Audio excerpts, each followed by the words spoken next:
So as I promised with you, I will soon talk on the CV. So tonight I'm here in front of you to talk on the CV. I'm not sure what is time over there, but here is night. So I will say tonight. So as you know, CV is the one of the most important documents. Either you apply for scholarship or either you apply for any company for a job. CV is the one of the most important documents. So employer judge you on the basis of your CV. So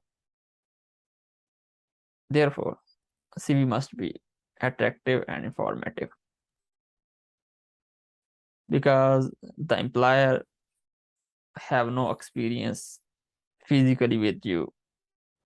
You are in Pakistan, you are in India, you are in any country, but employer is in USA, UK. So he have no experience with you. So he will judge you, he will guess you on the base of your CV. If your CV is rejected one, then he will make a step, he will think on you to invite you for the next step, which will maybe interview, which maybe he will say you to write proposal, and might be he will send you some kind of his research paper, and he will say I will talk you on the research paper. So before that, this is the stuff after that. Before that, most important thing is CV. So CV, a lot of CV types are available on the internet. So like different countries have a different requirement for CV template. Like in Australia and some other country, they prefer Eurofall template, which available on internet. You can edit it and you can uh, download at any time whenever you want. But here in USA, there is no strict requirement for a CV. Anyone, like any CV you have, you can submit to your professor or anywhere where you want. I give my first preference, or I prefer to write the CV in Word because it's easy for me. Whenever I want, I can change or edit my CV. So another thing I see, most of the people have one CV and they send everywhere, either to apply for scholarship or either applying for like a job. They have only one CV and they are randomly sending CV to the different people, but it's wrong. My suggestion is that you should make two different type of CVs, like one for your if you are applying for a job and another applying for like a scholarship, because job has a different requirement and scholarship study has a different requirement. For example, in job you are applying in your country, so for job they will ask you for your information, your personal information more, like where you are living, your marital status and your district, your location, anything. But for scholarship they don't ask for any like stuff. So do not waste your time for writing this stuff if you are applying for scholarship. And many friends send me CV, and they said me just look on your CV. And when I see their first page is totally filled with their personal information, this is not good. The employer not need your personal information. They need what you did and what you can do for them. Okay, so if you have a CV and you have a lot of information on it, please remove it. uh,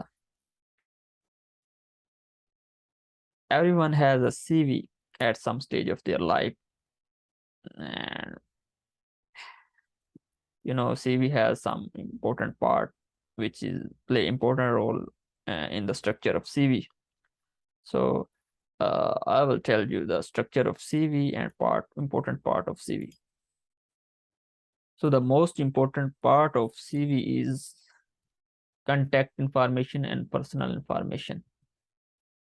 Contact information and personal information. For example, if I show you my CV,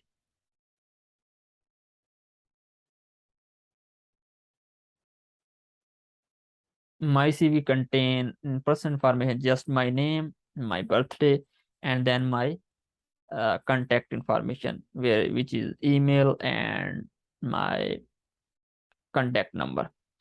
And please, whenever you are writing your contact number or your email address, please spell it right. I see many CVs, they have a wrong their Gmail address and their contact information. For example, if your professor is convinced with you and he want to contact with you via your mobile, so if your mobile number is wrong, so what he will do? So always check your personal and contact information. And second is, what is your goal and your objective? So you should be defined. You no need to mention a lot of story. Like a few days ago, a friend sent me a CV and he mentioned first half page of his CV in which contain objective and interests. He told every story, what he did in the school, what he do after the school, what he want, what are their characteristics, what he has skill. No, just mention a simple one line, it's enough. Even you not write your uh, interest or objective, it's no matter.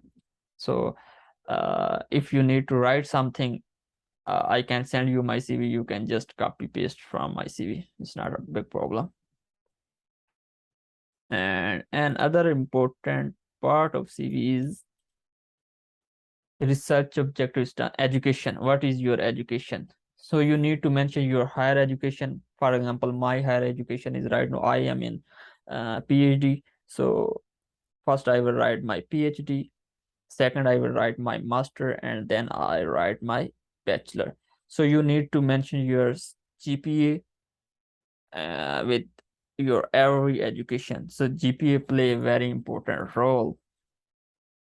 For example, if you are recently graduated and you have no publication but you have a good CGPA, it play a good role. So always mention your CGPA and your years. So you no need to mention your all education for higher level to your graduation level. You just need to mention your recent education and your previous education. Like recent education, if you have a master degree, so you need to mention only your master degree, and after that you have to mention only your bachelor degree. No need to your college or school education. And always mention your organization, from which organization you completed your bachelor or master degree. So like I mentioned my most recent degree is PhD, and then I mentioned GPA, and then I mentioned years. Similarly, after that, I mentioned my master and bachelor. After that, the most important thing is that your experience. What type of experience you have? You have research experience, you have teaching experience, you have administrative experience, or you have any other kind of experience.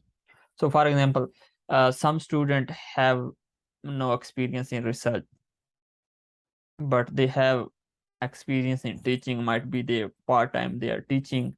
And some students have no teaching or research experience, but they have like a work as administrator in any kind of club, art club, song club. You can add your experience as administrative experience. So even if you have nothing, but you did your research, master research, a bachelor research, you can mention your research, you can mention your thesis and your research title. It will be included in your experience. So if you have, like some student have not mentioned, they are confused what to add in the experience because they have no experience. You can mention your master degree research work as experience. If you have, also you can mention if you have assist your teacher in teaching at any level of class, you can mention your teaching experience. And another is that you can add your administrative experience, like if someone work in with any kind of club or any kind of organization at your university level, you can mention. And the lastly, you can some of student work with the company during their study or after their study, you can mention your profession experience, like someone is working with the sergeant or anyone, they can mention their work as a professional experience. So like if I show you my CV to you, where is my CV? So in my CV, I split my experience into research experience and professional experience. And research experience, I have different research experience, research assistant, research associate, and in different project I mentioned there. After that, I have a professional experience like visiting lecturer and agriculture specialist at a radio station. So I mentioned these as a personal experience, professional experience. So you can also mention your experience if you have experience in dealing with any kind of instrument like HPLC, PCR, IRGA, or any kind of uh, experience. You can add this experience, but this experience is like little bit different from your working experience. So you can split this experience into your technical experience or skills. So where you will mention your skill, you can add your these experience like working with HPLC, IRGA, or any kind of instrument. So next is like skills. What kind of skill do you have? It may be technical skill, it may be training skill, it may be like computer skill. So you need to mention separately. It can be language skill, so what kind of language you can speak.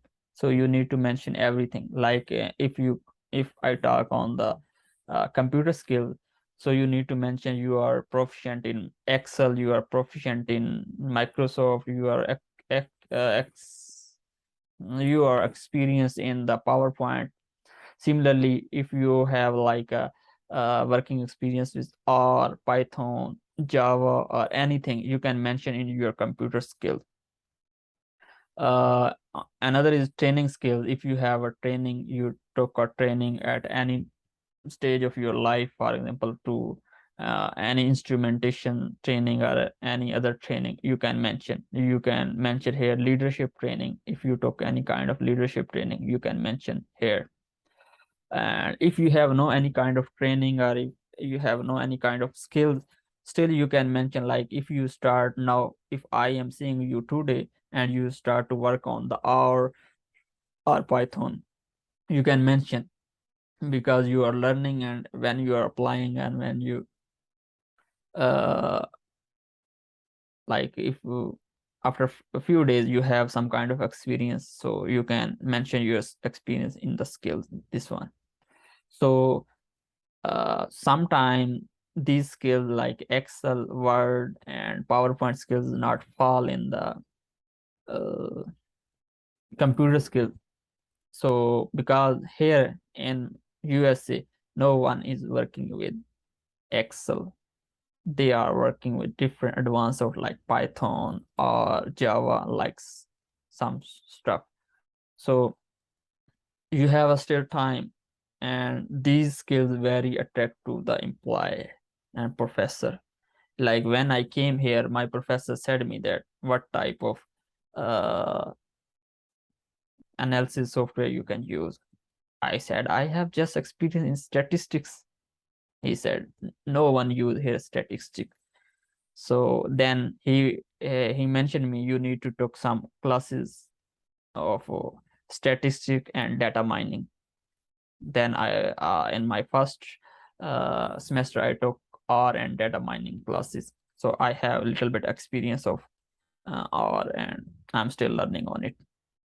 So you if you have a plenty of time, so you can convince, you can attract to someone. If you are experience, you have experience in Python or any other of advanced statistical analysis software. And no, I'm looking many advertisement, they have mentioned and they have given preference those who are proficient in R or Python or any other statistical analysis software. So it's more important you should understand and you should learn these software.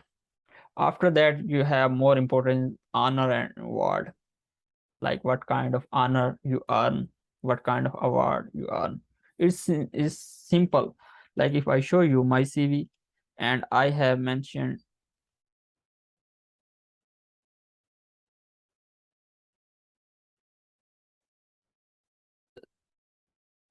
award, like when I was in my bachelor master degree, I got laptop. So I mentioned here is my award. And when I was in master degree, I work as a vice president of Blood Donor Society. This is my honor. So similarly, if you earn any kind of award, like if you are play very well in debating, if you play very well in any kind of game and you earn any kind of award, you can mention in your award. Or if you have any kind of scholarship, you can mention scholarship. Or if you achieve any kind of position in your class, either in higher education or college level, you can mention these award. Or if you got a good marks in GRE, IELTS, TOEFL, you can mention these score. These are your honor and awards. So you need to mention these stuff. And after that is publication, which is the most important part of your CV.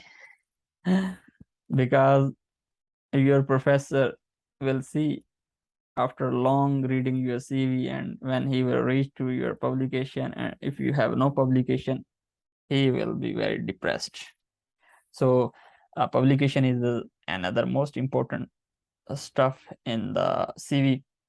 So if you have a publication, you need to mention your publication, complete publication, like with any one style. You can choose any one style from the internet, and you need to write all the your publication, which include your author number, your title, and which year it's published, it's under publication, or it's published. So you need to mention, like if I show you my publication, so first publication I might be, you can see this, and this is our recently publication published in 2022.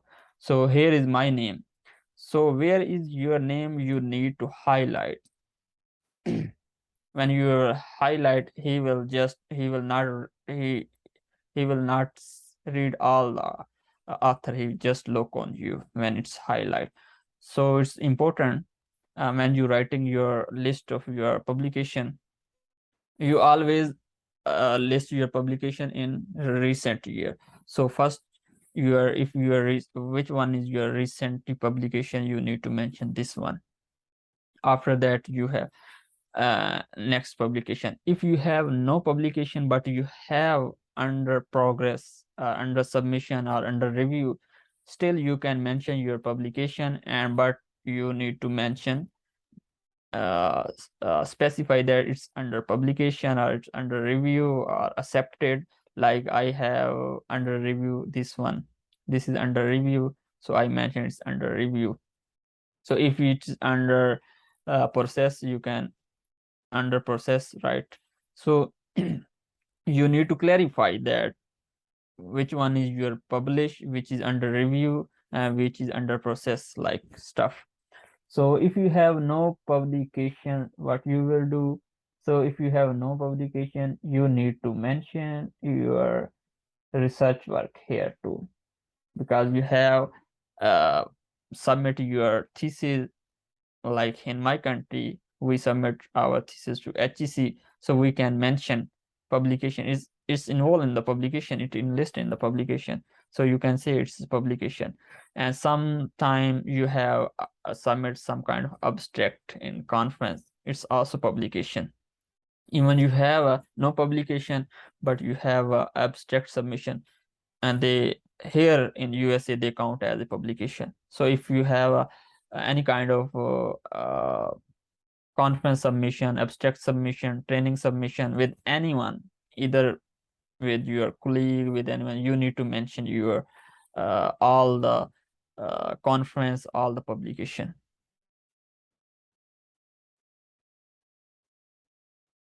After that has a reference.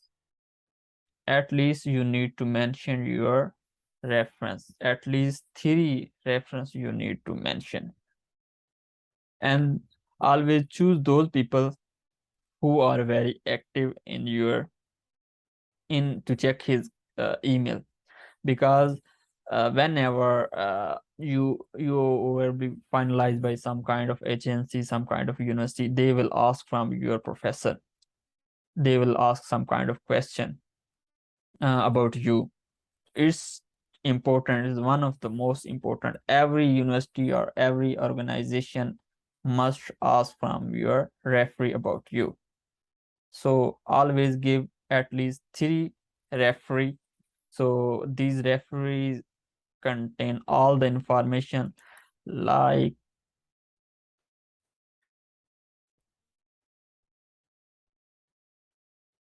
referee contain your what is the status of he is a professor, he associate professor, anything you need to mention, and then department and university, from which university he belong, and then you need to mention his email address and his contact information.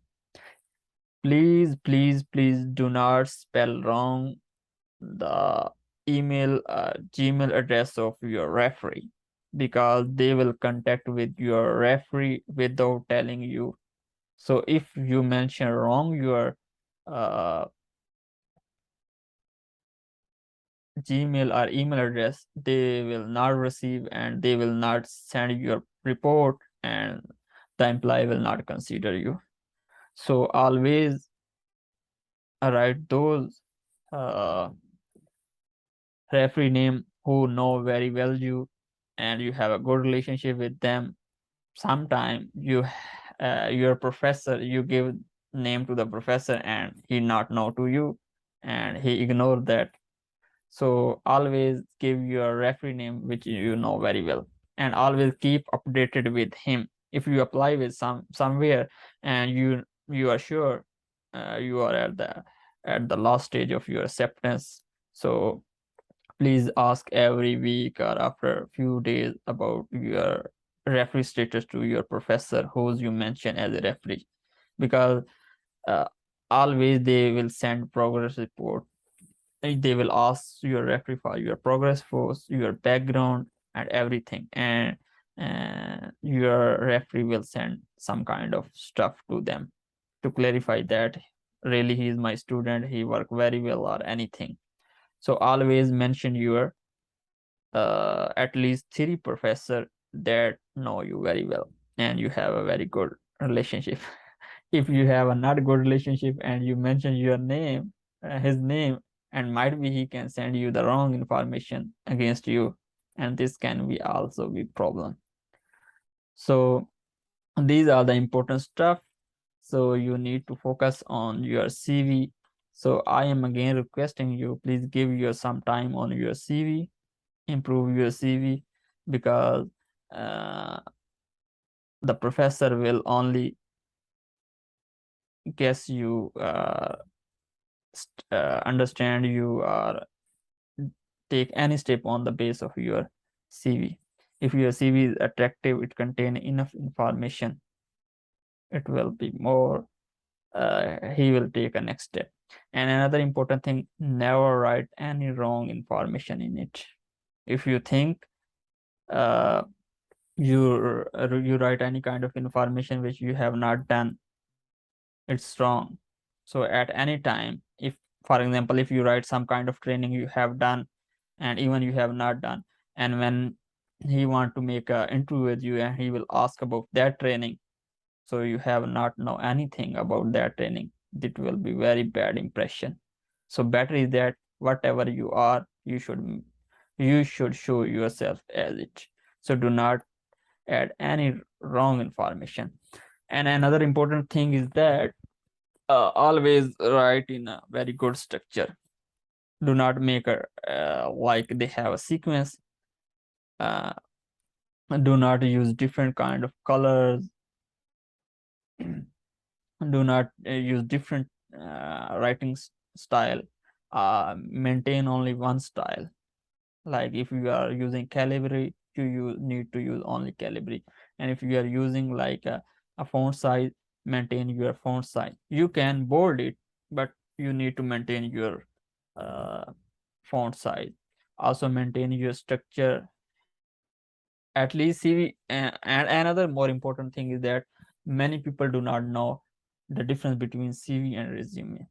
So resume is mostly preferred by the companies because they just see your highest education and your experience. They do not need of your publication or anything if you are applying any kind of companies.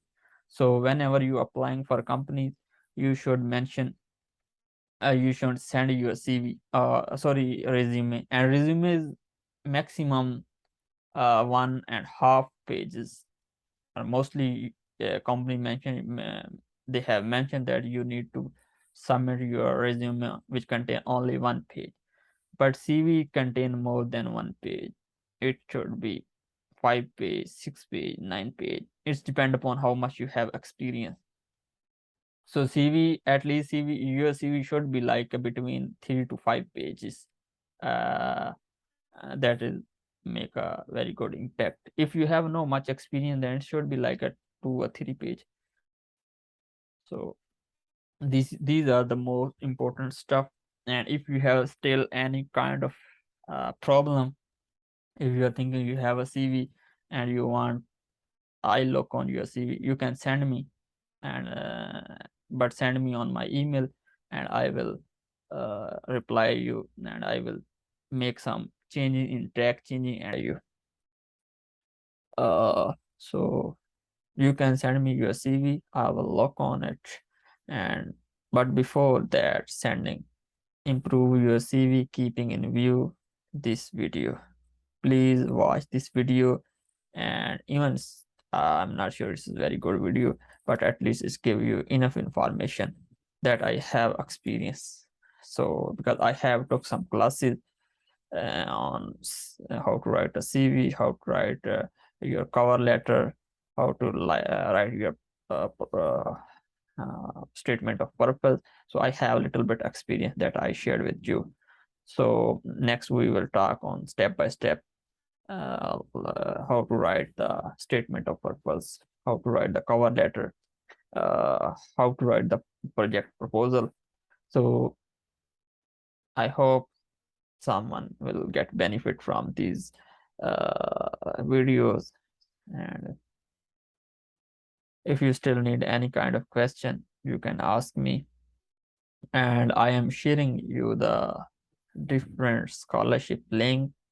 Please apply it. Even you are eligible only in one part, like if you have no publication but you have a similar background, you have a similar education, you should apply. At least you apply.